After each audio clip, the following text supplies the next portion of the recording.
I'm here. Hey, There we go. morning, Bill Martin. How you doing? Hey, listen, JK2 may be a little slow this morning. His hockey team got the beat down last night, so who knows, man? He might be on a bridge somewhere. So we'll have to lift him up in prayer this morning. But hey, guys, as I mentioned last week, I just wanted to absolutely say it again how thrilled I am and how blessed we are to have Bill Martin joining us. You know, when I talk about him being the GOAT in lead driven sales, I will tell you he's the GOAT at lead driven sales. And here's the thing: it's not just people inside of Equus that would say that.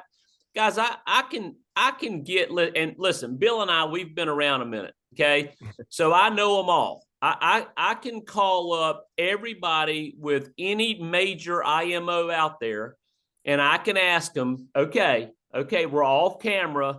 Who's the GOAT in lead driven sales? And every single one of them would say Bill Martin. Guys, Bill Martin has navigated good markets, bad markets. He single-handedly, if you some of you guys were around back then, but when Equus was going through, actually it's not just Equus, the world was going through this thing called COVID. Y'all remember that? Y'all remember going through COVID and the world shutting down and 6 feet apart and not sure if we're deemed essential, but none of our clients want us in their homes. So what do? Guys, it was Bill Martin who basically took the reins, took dominion over that circumstance, and he said, "Hey guys, here's the play that we're going to run at Equus." And then from that moment on, which I mean, got what did the world shut down in March of that year? It was probably later that spring when Bill said, "Here's the play we're going to run." And here's the thing: from that very day, the Cornerstone Group, we went through our biggest growth time and best production time ever. That's the GOAT. And so some of you guys are saying, wow, man, are you building him up a little too much? Guys, I don't think I could build him up enough, but I do know this.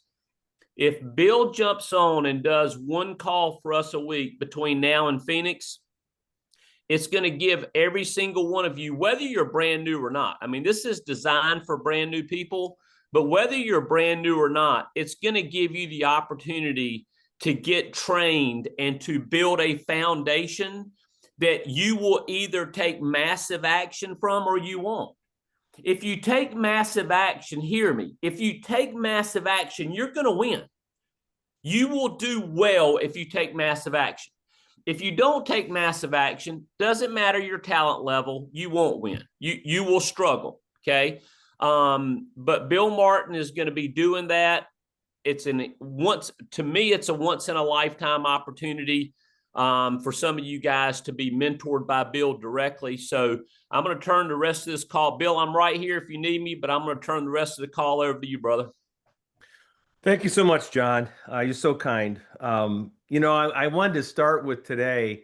I was reading a devotion this morning, and it was from Max Lucado, and this is so appropriate because basically he was saying about how do you talk to yourself in the devotion, and he said he was running a triathlon at one point, a mini triathlon, and he had gotten through the swimming and he got through the bike part, and then he was getting to do the run. He said he was running out of energy, and the guy next to him was saying, "This is stupid. Why did I ever do this? I'm just going to stop."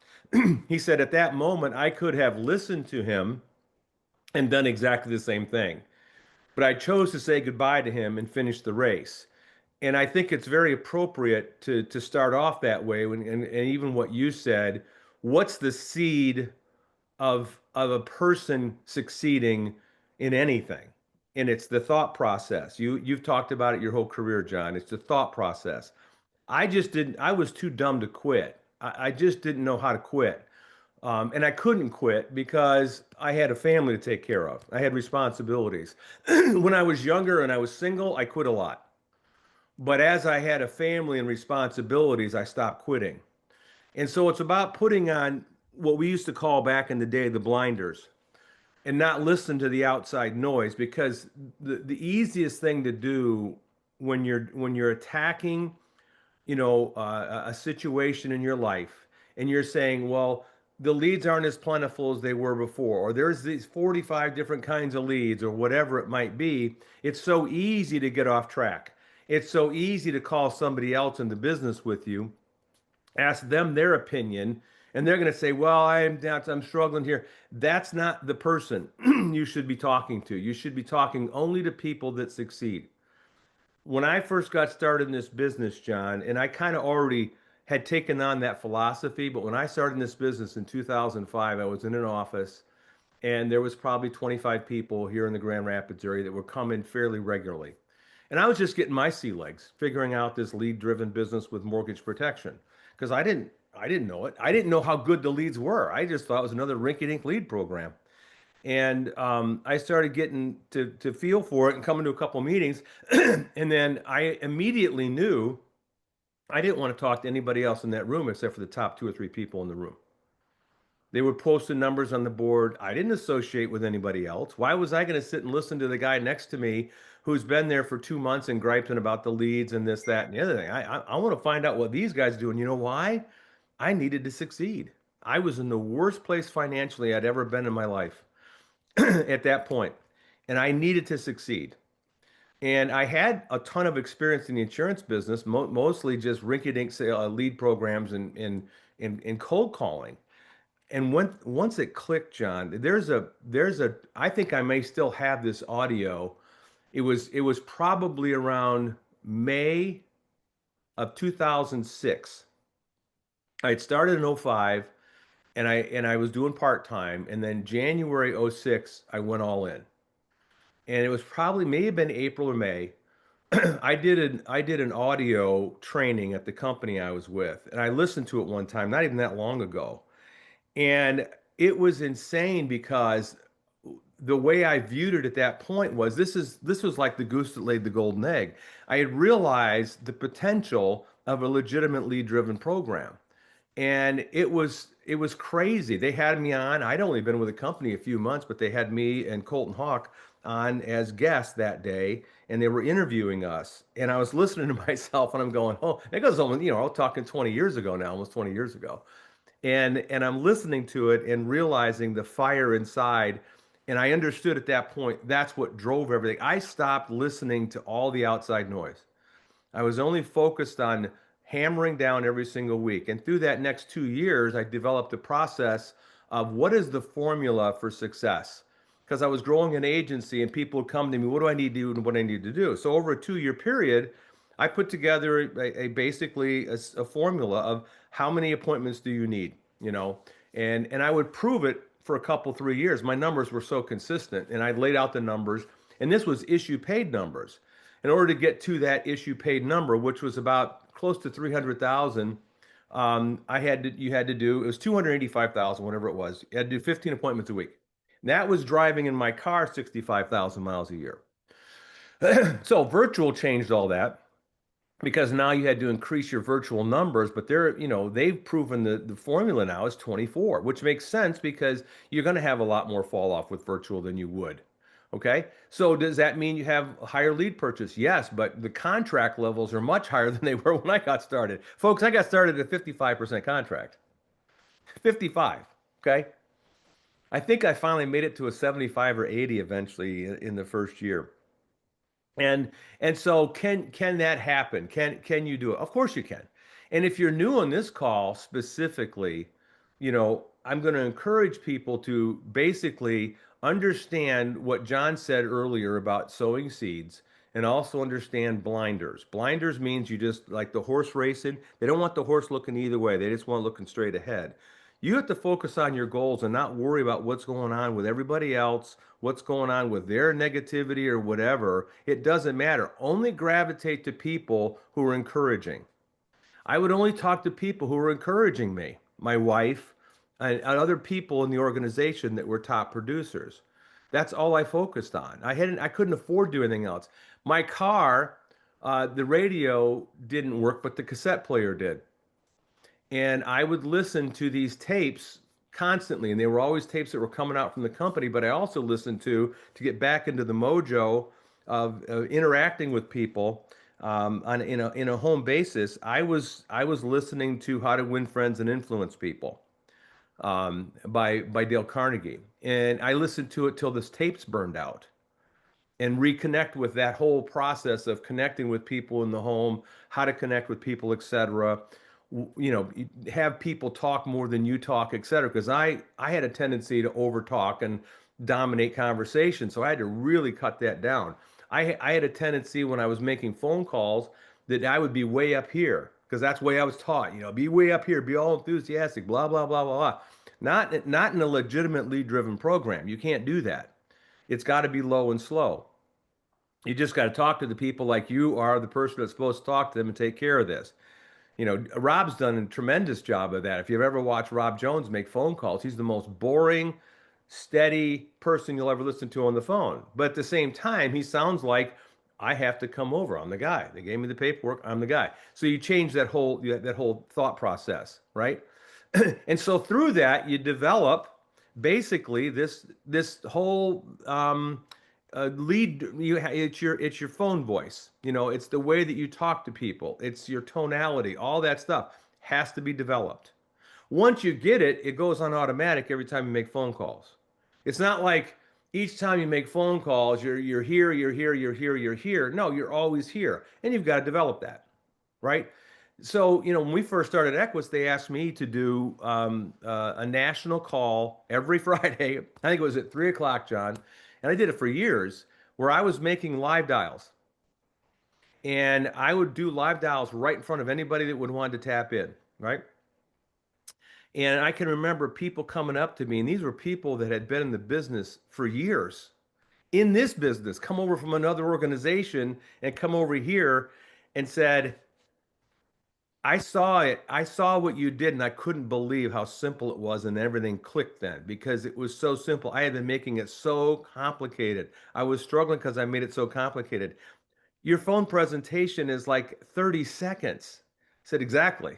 Okay. The more complicated you make it, the more confusion goes on in your customer's mind. It's like, and I used to teach this, John, when you call somebody up, it's almost like I use the furnace repair guy, whatever it is, plumber. You call the plumber or the person that's working your HVAC, and you call the location, and they're going to send the rep over, right? They'll say, well, the rep will contact you when he can schedule in his appointment, right? So you're waiting for the phone call. Here comes the furnace repair guy or HVAC guy or plumber, and they say, hey, Bill, yeah, this is Joe. I'm the guy that's helping you out. That's going to take care of your furnace issue. What's your schedule look like the next couple days? So that was my approach calling leads because they'd already put their hand up. Now, some people will say, well, that's great with a mortgage lead, Bill. That's great with a mortgage lead. It's great with every lead, no matter what it is, right? You make it a legitimate lead based on the way that you talk to people, how you approach it, what you're saying to them, and how you're saying it to them. You make everything sound like I'm the one that's supposed to do this. Now, I have a reason to call. No matter what lead we get, no matter what it is, they've at some point have in their brain have said, I might be interested in this, whether they clicked on internet looking for life insurance, whether it was a final expense lead, mortgage protection lead, IVR lead, blah, blah, blah, blah. It's the way that you approach it. I can remember coaching people, and when we introduced the IVRs leads, 8, 9 years ago, John, so many people, you remember this, so many people were like, these leads suck, man, I can't believe it. And I'm thinking, I call them when they don't suck. What's the difference? I don't understand what's going on. So I would call those specifically live on camera, call an IVR lead. And again, it was all approach. And then people would call me and say, oh, that's where I'm screwing up. Because they were treating the IVR lead like it was a mortgage lead as far as you sent something back. Well, you just change your wording a little bit. The way your tonality and all that stays the same. Like, for example, I'm going to give an example on 3 or 4 different leads. So mortgage protection, mail-in lead, pretty simple. I'm calling you about the form that you filled out and sent back. Boom. IVR lead, I'm calling about the phone call you received regarding your mortgage. That's all I changed. That's it. It's crazy, but that is how simple it was. I'm calling you. It's been a couple of days. You received a phone call You had called in about protecting your home. You remember that? You took out a loan with AmeriFirst, right? And you're just talking to them. It's just a very simple. If it's a final expense lead, I'm calling about the form you sent in about burial coverage. Final expense. You just change whatever it is. You just change the beginning. If it's on the internet, for the especially the internet leads that are older, I would call them up and I'd say, "Hey, John, this is Bill Martin. Hey, you were online a couple days ago requesting information about some life insurance. I know you've probably gotten dozens of calls already, right? See, I'd already set them up, right, to being a legitimate call. You obviously received, of course, they received several calls. They may have filled out 2 or 3 forms online if they're online, and they're already getting inundated. So I would come in and I would say, I'm already assuming that you've already received a bunch of phone calls. And they would go, that would calm them down a little bit instead of just going in there assuming I'm the only one that's going to call them. And it takes them back. They're like, what are you talking about? I've gotten, who are you? Right? And the same thing with an older lead when we did the old RWs. When we were really struggling with them, it was because people were trying to call them like a brand new lead. So what we changed in our office, we really worked at it. We said, you know what? These people, they have no clue. So we can use words like, I'm doing an investigation, right? I'm trying to figure out what happened. So I would set them up when I call them, I'd say, hey, John, this is Bill Martin. You're probably not going to remember this. So immediately I'm already setting them at ease. They're not all confrontational. They're listening now. I'm not going to remember what, right? You had taken out a loan. So then I would add some legitimacy to the call, and I would say, you had taken out a loan a couple years ago with First Bank. And they'd go, yeah. I can't remember times I heard that. Yeah. And it was for $145,000. Well, at that time, and I'm talking like this, at that time, you had sent in a request, and I'm sure you don't remember. Again, I throw in sure you don't remember. I'm just having a conversation with them. And it was you had sent in a request about protecting your loan for you and your family. You probably don't remember that though, do you? And I would throw it out to them. Some would say, "Of course I remember it." Some would say, "Yeah, I don't know, it's kind of fuzzy." Well, the reason I'm calling is I've got your request here, and we don't have any record that it was ever taken care of. And I'd wait for an answer. Just having a conversation. I want to know what's going on. I want to know whether they met with somebody, did anything, did something. Here's what you'd find. No, no, I don't remember that. I'm not interested, right? That would be one of the responses. Or, yeah, we already got that taken care of. Great. Who did you get that taken care of with?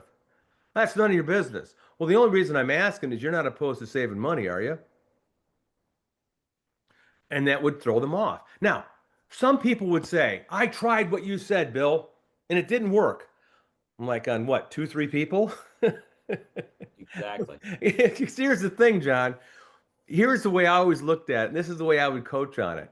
Some people think that by changing your words a little bit, that you're going to somehow get the same results you're going to get in a fresh A lead. Never in a million years. You're paying $5 for these leads, right? You're not going to get the same results. What I'm looking for, right, is incremental growth. In other words, if I don't call them, I get 0.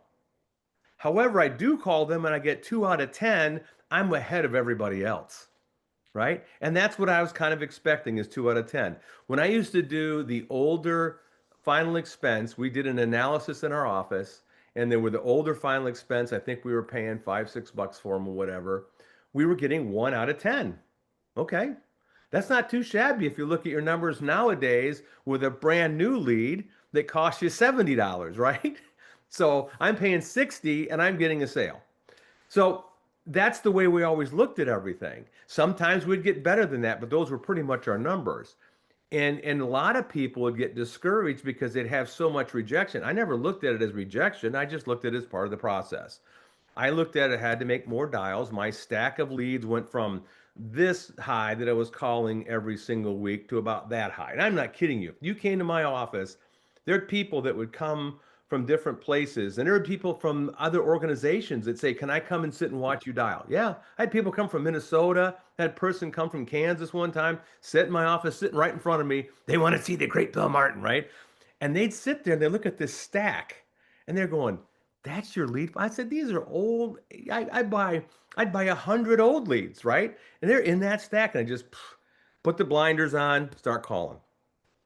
You have to understand that's how critical that process is. Some people say, well, that's a lot of work. I don't know anybody that makes three, $400,000 that doesn't work hard. Bam. I don't know a single person, John. I know lots of people that make 40, $50,000 that complain about everything and don't get any results, right? And say they're working hard, but I don't know anybody. You want to talk an animal? When we were, this even impressed me. When we were in the Greenbrier, here's Deanna Cooper. This is a woman who's making $1 million a year on her own pen, folks. She's in the hallway between breaks setting appointments. She sold 2 policies at lunchtime. And she doesn't need to. You talk about just getting after it. And I guess I look at it this way. You've got maybe 30 years of your life, you've got that energy and stamina to be able to do these types of things. I've been teaching my kids my whole life about the grind. There's a part of your life that's going to be a grind. If you ever want to stabilize your life, get financially free, to get to a point where you don't have to have all this stress all the time about bills beating you in the head, never wanting to look at your checkbook because there's nothing there. If you want to get away from all of that, you're going to have to go through a grind. And you can say, "Oh, I see these people on television, or whatever they're, how come they get to?" You have no idea what their grind was. And there are some people that hit these huge heights pretty early in life. You find them later in life, they're living in the street someplace. There's plenty of people out there like that. They were way up here, and then you start looking at them. I can think of some of like the Ryan Leafs of the world, right? And go on. There's lots of people like that. What was that quarterback from Ohio State? That he got into gambling and all kinds of stuff, went to prison, and he had hit it way. He was like the top 10 draft choice back in the 80s or 70s. And completely just Ryan, what was his Art Schlichter? I think whatever his name was. But you have people like that. There's actors that do that. There's rock and roll people. There's musicians and so on. So there's a grind that you have to go through. And so you just have to accept the fact that you're going to grind and figure this out. Now, what level of grind you determine that you're going to put in will determine what kind of income you're going to make. Okay? And you got to understand behind the scenes, there's that type thing going on. So what I wanted to ask this morning, John, did anybody, we had a challenge out there. And what I'd like to do this morning, if anybody hit the challenge, we'll talk to them. But I'd like to then open it up for the next 20 minutes and then see if anybody's got any questions or if they're struggling with a certain type of lead. I'd love to do some role playing with them. Okay, guys. JK2, you can monitor. And any question at all is nothing is off the table, guys. Hey, so Bill, I'll kick it off. Sure. Because I was actually gonna have some fun. I want you to mimic Rob Jones. Okay. Because I'm telling you, when you said that, I was laughing inside because that's basically who I learned his phone script, right? And but he just made handling objections so good. The only person wasn't going to sit down with was just somebody that was just being rude as all get out, right? Yeah. Like, okay, yeah. Go die without life insurance. I don't care. So yeah, I can. Okay, so here's an objection, Bill. Hey, I've already got it taken care of, man. Thanks for calling me. That's fine. I'll be out there on Tuesday. What time of day works best for you? I'll get the information to you. Well, I listen, man. I've got it all taken care of, and I'm all good. Sure. So, what time works for you? I've got to get the information to you. They've got to get off my hands. What time of day works best for you? Do you work or? I'm not sure if you're hearing me, but we're all set, man. We really appreciate it. Sure. No, I hear you. What time of day works best for you? Because I got to get the information to you. I've got your paperwork right here. I got to get it over to you. Love it. And guys, I'm telling y'all, that's exactly that's how it goes. I mean, like really, Bill, it's either you're going to set the appointment or the guy's going to hang up on you, right? Yeah, and that's the way Rob did it, and it was incredibly effective, right? What I would do, and the only thing that I changed was when they would say that to me, I would say, "Well, you're not opposed to saving money." That's what I would say. Right. And then it's the same thing. I said, "Well, I understand, great, but you're not opposed to saving money, right? Love When it. can I come over?" Mine was essentially the same, other than I just threw that in there. Love it. And Anybody it's got not a being text? rude, guys. It's just you guys got to understand that because of the pile of products that you have and how competitive you can be, I could care less what they say. I Gotcha. can't tell you. I do, John, I would go into homes and people had told me they already got taken care of. I'd go in their house, you know what I'd find? I'd find a policy they bought in the mail, an accident policy. I'll never forget this one guy, sharp guy. And he was trying to say, forget about it, whatever. And I got in the door he sat and listened to me. He says, Bill, I told you, on the phone. I said, I'm taken care of. I said, okay, well, what do you have? He said, you're showing me a quote here for like $170 for like 200,000. He goes, I'm paying $15 for 350,000. I said, Mm. that's impossible. I'm telling you, I got it. I said, well, it's an accident policy. What does that mean? He didn't even know. And I explained to him. So he went and got the paperwork, and it said, and it almost like a tension across the top of the policy, accident only. He goes, well, Yeah. what does that mean? I said, well, read the fine print. I said, it's not going to cover heart attack, stroke, cancer. It's not even going to cover if you screw up, do something stupid. That's not considered an accident. An accident's a tree falling on you, a drunk driver hitting you, or something like that. But if you're climbing on a roof, right, and you're not a bonded licensed roofer and you break your neck falling, they won't cover that because it's not an accident. You Right. did it. Hey, Bill, it's amazing how many people, you know, brand new people, when they hear hey, I already got it taken care of, not interested, whatever, they have a tendency to think, okay, well, God, these people, they've got a great coverage with a top A-rated company. But when you go through and you do it as many times as we've done it, you start to get a glimpse of how many people they're telling you they've got it covered and that they're okay, but they've got a policy that has a 2-year wait because they bought it on TV. They don't know that. Yeah. They've got a policy that they think is permanent, but it's term that ends in age 80. Thank you, Yep. New York Life. Thank you, AARP. Right? They've got an accident only policy. They've got a policy through their bank that's this accident only, and they think they've got it covered. That's why they're telling you that, and you've just simply got to understand. So it's not that you're being rude, but you're being bold with what you have. Right. Damon Doucet, Yes. go Hey, ahead. David. Thanks. Thank you, John. Bill, I have a quick question. You sound like the master of utilizing lead information, whether it's, considered poor information or low rated information versus, high rated leads.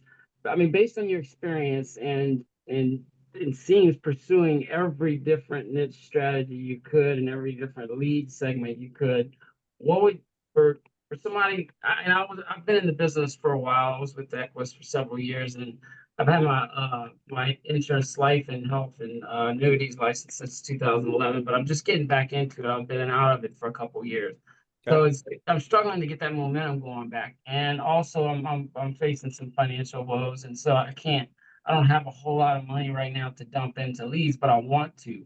So I'm trying to figure out what's the best way for me to get some kind of strategy or segment that I can go after first that's going to gather me the most bang for my buck and putting cash in my pocket so I can start investing. Are And are you are doing virtual?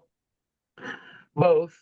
I Okay. prefer on site, frankly. I prefer it a lot Do you more. have leads? Are there any leads in your on-site region that you can I mean, there are their neighbors, and I don't mind knocking on doors, and family. I've got a big family, but I've already hit them up pretty much sapped over the years since 2011. But I mean, I have, friends and family. I mean, neighbors. How far are you I'm willing to willing to do travel? anything. One thing that John Kite said, senior, said on a call, a couple of calls back that hit me for some reason, that struck me. He said, if you go outside or if you go out and you knock on 10 doors, it's pretty hard to conceive that you're not going to sign at least one policy. You know, if you go out there and knock on 10, I think that's what he said. I may be misinterpreting or misstating it, I but would say he's 1000% right. I don't know if you know, okay. there were studies done years ago that you could stand on the street corner, and insurance companies did it. That's why they knew that they could succeed, is they would stand somebody on a street corner and just ask every person that walked by, would they be interested in sitting down and talk about insurance? No, they didn't talk about insurance. No, just duh. Finally some person goes, well, I might be. Okay. You found the person that's been thinking about it in the last 48 hours, and they're out there all Mhm. over the place. They're all over the place. And proof of that is all these radio ads that you hear from Ethos, Select Quote, and all these other places. That's how they make their living. They just throw it out to the space, sowing seeds, they dial the number, and so it works, right? People are going, man, the wife sat down and said, we just had a kid. We just bought this house. What happens if you die? So the guy's thinking about it. They're thinking about it. So you're going to find them 100%. Why do all the lead programs work? Because they send out millions of flyers, and the people that just bought a house go, wow, the wife sees it and says, man, this will pay off the house. I don't have to worry about this if Joe dies. So it all works. So that theory works just walking down the street too. The reason I was going to ask you, I was going to ask you this question. What I would do if I was you, okay? I would find out how far I'm willing to travel. First of all, if you're doing in-home, face-to-face, or virtual, if you feel more comfortable in-home, great. The reason most people switch to virtual is because of lack of leads in their general radius. If you can find discounted leads on Lead Center in your radius, like they have the 6 hour leads that are less than a year old, etc. I've also heard the Ethos incomplete leads. Okay. Yes. I've heard a lot of people talk. Those are only what? How much are those, John? Those are 6, 8, and $10, something like that. Yeah. Okay. I would look for all those leads that are $10 and under or in that range. Okay. If you're financially struggling, are you willing to just get the results you need no matter what type of effort you're going to put in? Are you willing to do that? Yeah, I'm yes, I'm getting there. I've had Are you getting there, or are you there? I'm no, I'm not. It's You're on the restate the spot question. here. I know, restate the question. Are you ready to get the results that you need regardless of the effort? I have. I hate to say I have to because everybody says. I mean, I really do need to. I've made the decision. I need to accrue more cash flow, and so I've been struggling with how do I build up some Well, cash reserve while Damon, still you're paying in a bills. business. You are in a business, and you're with a company where you can get whatever results you need if you're willing to do what you need to do, and not have all these peripheral excuses going on in your head. Just make the decision that you're going to get it done. And if you don't have the finances, you're going to have to struggle a little bit. It's just all there is to it. Struggle a little bit with being on the phone a lot. That's all you're going to have to do. It's not like you're going to have to go out and shovel ditches or anything like that. You're just going to have to get on the phone a lot. Okay, and you're going to get really good at it after a while.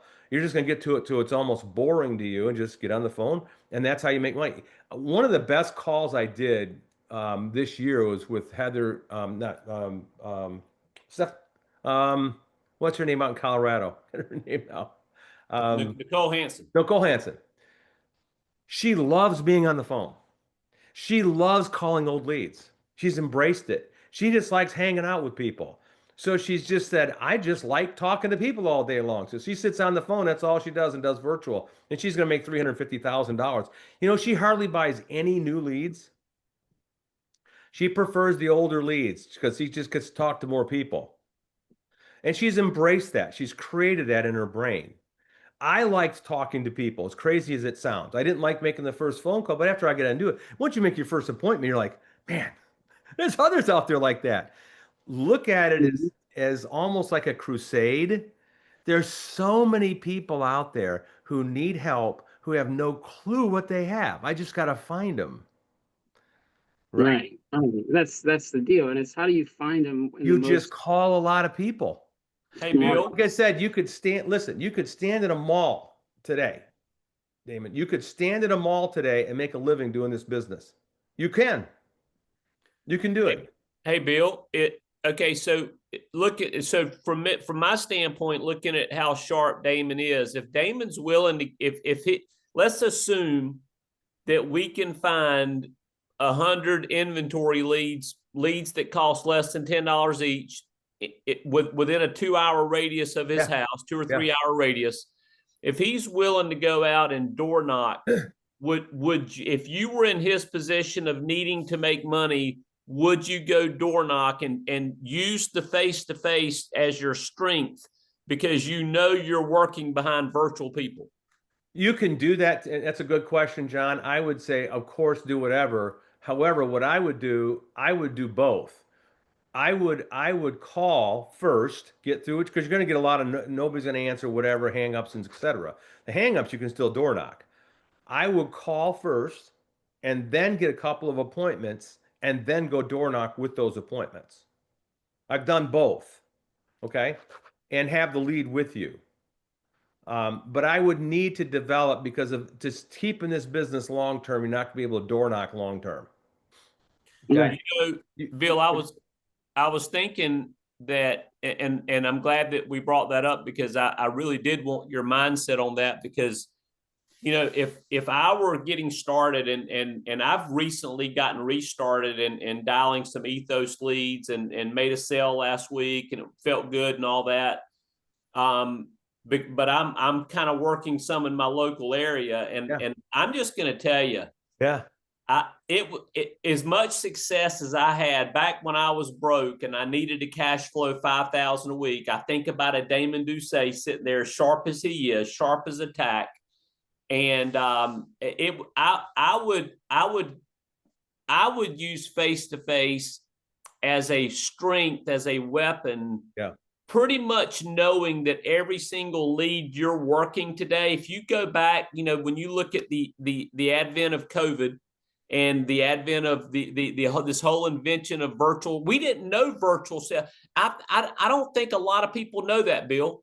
We did not. There was nothing virtual really prior to COVID. I mean, there was telesales, but those were weirdos, man. You know, well, telesales were fully underwritten too, so they weren't what we do. Yeah, exactly. And so, but I would, you know, if I had leads in my community and I really need, I look at virtual as this. If you've got the discipline and you've got the talent and you can afford to invest in a close ratio where you can, if you're full time, you can get 24 appointments a week. By the way, those of you guys that have kids with cell phones, put them to work this summer, texting appointments. You know, get them booking appointments with you. All you got to do is text a script, copy and paste, right? Mm-hmm. But using it virtual, that it's almost feel like, I think, or earn the right to be virtual. Like if you want to be Deanna Cooper and you want to earn the right. But you know what? There's so many of you guys, you're in a position where you got to make money. You can't sit in your office week in and week out making your $30 a week thinking that you're going to do. I mean, I'm just telling you, it's a slow death and it's painful to watch. Yep. It goes back to what we talked about earlier, John. Understand the grind that you're going to have to endure, and it's okay. It's so freeing when you do that because what it does, as I talked about last week, once you embrace it and realize the results from it, you now control your future. You have control. You know the formula. You know what it's going to take to get there. I used to tell Cheryl back in the day when we were first getting started, once I started to get my sea legs in this business, and we were just starting to get the money back in instead of using credit cards all the time. And she would still get nervous. And I'd just look at her and she goes, well, we got this coming up, got that coming up. And I said, honey, how much do we need? Just tell me. Because you know I'm a dog and you know I won't come home until I make all the money that we need. You need $5,000? Just tell me how you need $5,000 and what's the date. And you will have it in the bank account. And she'd just look at me. And I knew I could do it. I would just have to get out and get after it and make more phone calls and get in the car and drive more miles. But I wasn't worried as she was because I knew what I had in front of me, right? And I knew what I was made of, and I wasn't going to let her down. So that really is huge when it comes to understanding your future, right? What are you ready to do? Hey, Bill, one thing, and if anybody else has any Yeah. objections or any personal Yes. questions to ask Bill, raise your hand. Okay, Bill, one question that I have on behalf of all the 40 plus people plugging in, we've got a holiday weekend coming up. We've got a freaking distraction coming up. Mhm. When you were in your process of becoming great, how did you navigate weekends like this? I prepared for them, and I prepared to work a little bit more than I normally would. And I knew that there was just basically a couple of days, but there are people who don't celebrate anything, right? And you just got to find them. So for example, on Thanksgiving weekend, and this is Memorial coming up, but on Thanksgiving weekend, which is a bigger weekend, I would basically work the day after Thanksgiving, and I would actually have appointments set. And then Saturday mornings, the 2 days after Thanksgiving was the best dial day I'd ever have for the year. Is that crazy? Everybody's home now, right? They're home or they have their cell phones anyways, and you'd call them and they're done. They've done all the Thanksgiving stuff. It's just Saturday morning now, right? And so you'd call them up. You could set so many appointments on Saturday for that following week. But for Memorial Day, I probably end up working more than I normally would, including part of a Sunday, because Monday everybody's pretty much off, right? And if you can, I would take my time off also. But if I could get a couple of appointments in just to sneak in, because I was always concerned about momentum, I never wanted to take 3 days off because I knew how long it would take me to get back on track. Heck, John, when I'd go on vacation and take the family, I'd find leads in that particular area, and I would make at least one day of appointments while I was out with the family.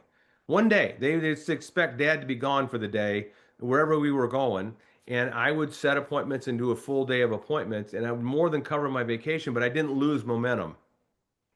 I never went, and even including all the trips I took with the other company, I never went a week without submitting an app in probably a 10-year period. Not 1 week. Love it. Hey, Bill. Yes. Bill. Okay, Bill, go ahead with your question. Excuse the photo instead of actual me. My camera's down and I got to reinstall it or go buy a new one. So, how you mentioned having your kids go text for you, John. Yeah. What's the effective use of texting on just a continual basis in your process? Do you text only those you can't reach by phone, or do you pre-text people? Bill. Yes. Yes. I would text. I would certainly call everybody, but anybody you couldn't. I know that most of our agents that, especially doing virtual, are doing texting, and they're very effective with texting. And all you're doing is you're just texting them, "Hey, I'm so and so. I've got your request here about your mortgage protection." It's a very simple text. Don't make it a long solicited text. I'm just trying to contact you. All you're trying to do is get a response so that you can get them on the phone. You're not doing a sale by texting. You're just trying to solicit a response. And so you can get them on the phone. Okay.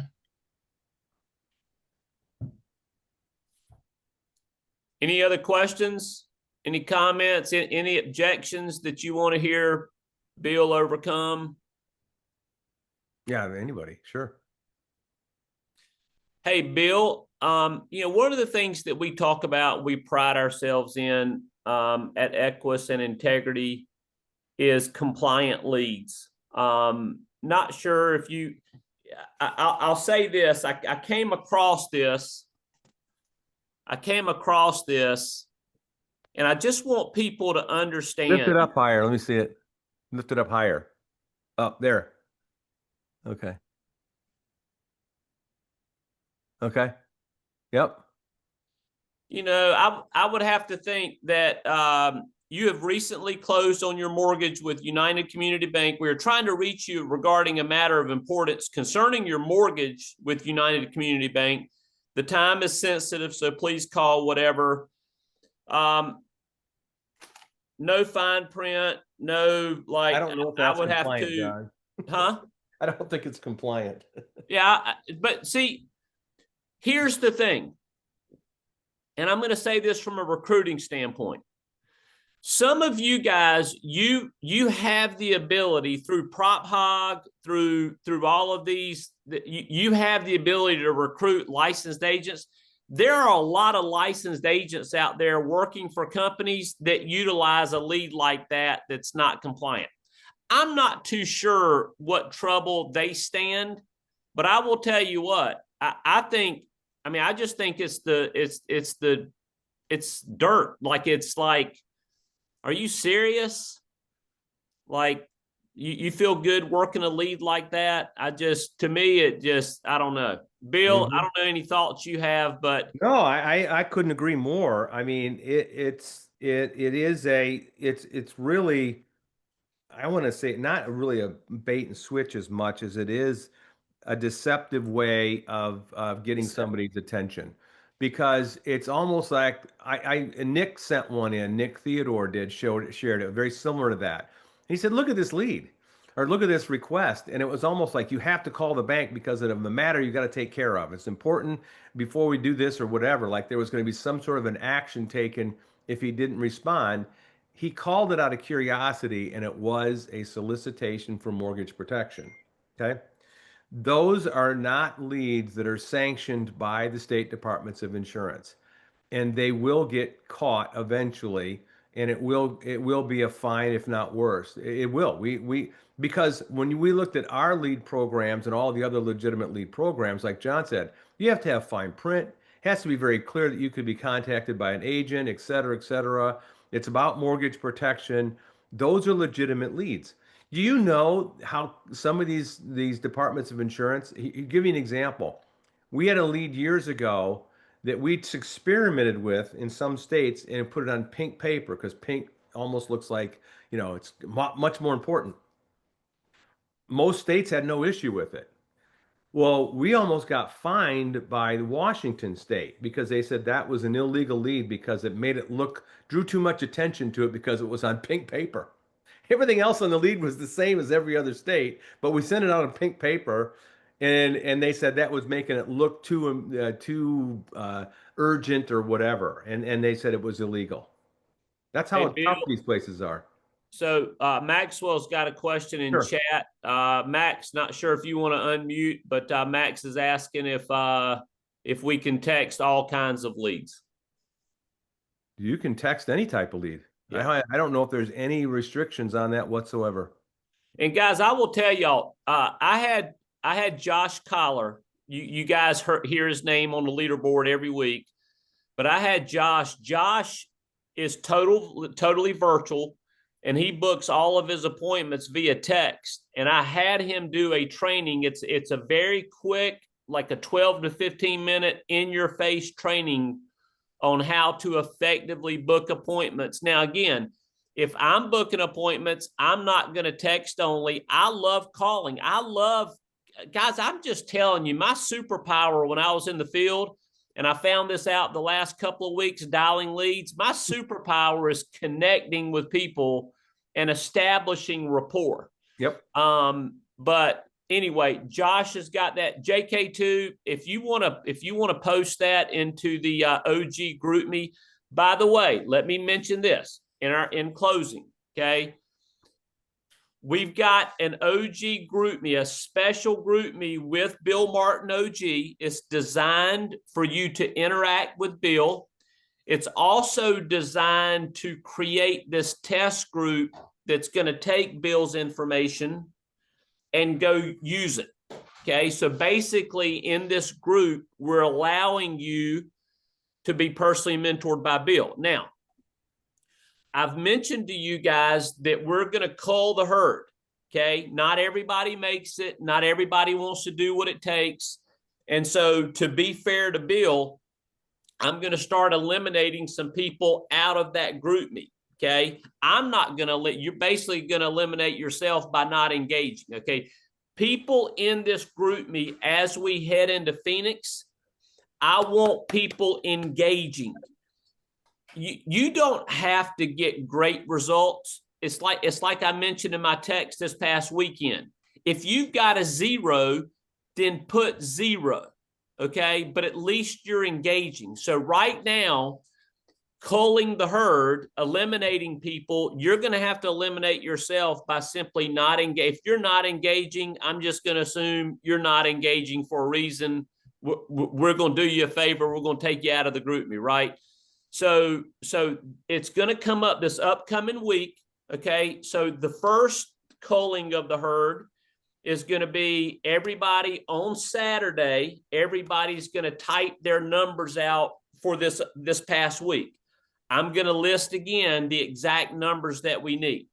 People that do not type this and post it, I'm going to assume they're just not engaging. We'll eliminate it. Okay.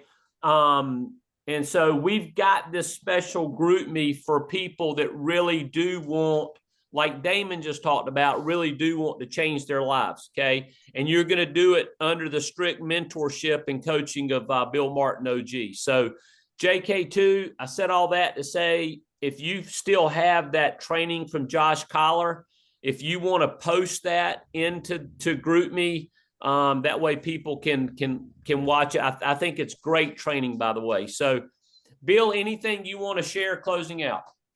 No, Hey, John, just John, encourage everybody. Yeah, go ahead. John, this is Maxwell. Hey, Max. Real quick. Hey, Bill, how you doing? Good. How are you doing? I'm good.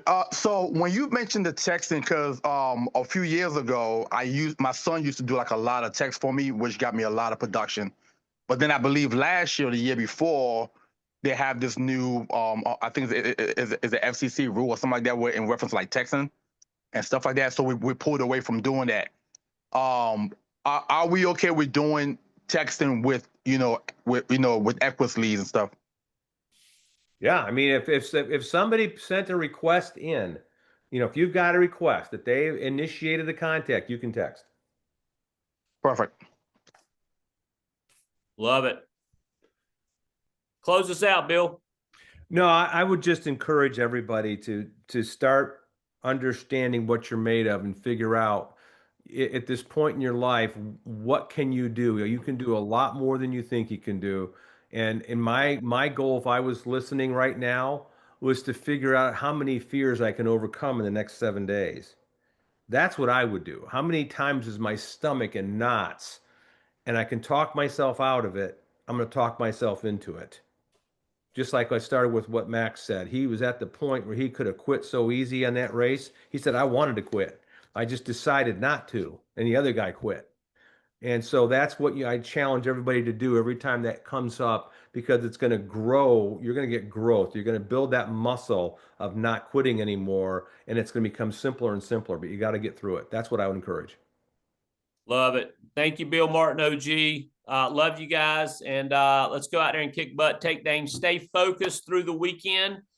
Whatever goals you've got set for yourself, get them done. God bless. See you guys.